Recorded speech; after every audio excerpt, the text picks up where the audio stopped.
Surat railway પોલીસે સ્ટેશનના prohibition quality કેસમાં છેલ્લા 2 મહિનાથી નાસ્તા ફરતા રીઢા આરોપી રિત્વિક ઉર્ફે કિકીને ડિંડોલી પોલીસની સર્વેલન્સ ટીમે ઝડપી પાડ્યો છે. સુરત શહેર પોલીસ કમિશનર અજય કુમાર તોમર તથા અધિક પોલીસ કમિશનર સાહેબ સેક્ટર 1 તેમજ ડીસીબી ઝોન 2 હાલમાં ક્રિસમસનો તહેવાર આવતો હોવાથી સુરત શહેર વિસ્તારમાં પ્રોહિબિશન ગુનામાં વોન્ટેડ આરોપીઓને પકડવા માટે આપેલ સૂચના અન્વયે ડિંડોલી પોલીસ સ્ટેશનના ઇન્ચાર્જ પોલીસ ઇન્સ્પેક્ટર એસ.એમ. પઠાણના સીધા માર્ગદર્શન હેઠળ સર્વેલન્સ પીએસઆઈ હરપાલસિંહ મસાણીએ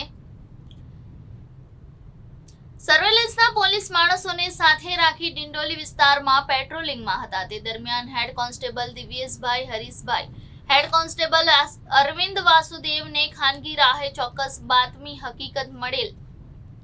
કે જે આજથી 2 મહિના પહેલા ઉધના રેલવે ડીએસકે ડેપો પાસેથી પસાર થતી ચાલુ ટ્રેનમાંથી ₹27,160 ની કિંમતના વિદેશી દારૂની બોટલ ભરેલી કોથળા ફેંકવાના ગુનામાં વોન્ટેડ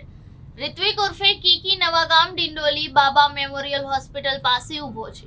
જેથી સર્વેલન્સના પોલીસ માણસોને સાથે રાખી બાતમી હકીકતવાળી જગ્યાએ જઈને કોર્ડન કરી વોન્ટેડ આરોપી રિત્વિક ઉર્ફે કીકી નરેશભાઈ પટેલને ઝડપી પાડી કાયદેસરની કાર્યવાહી કરી આરોપીનો કબજો સુરત રેલવે પોલીસને સોંપવાની તજવીજ હાથ ધરી છે.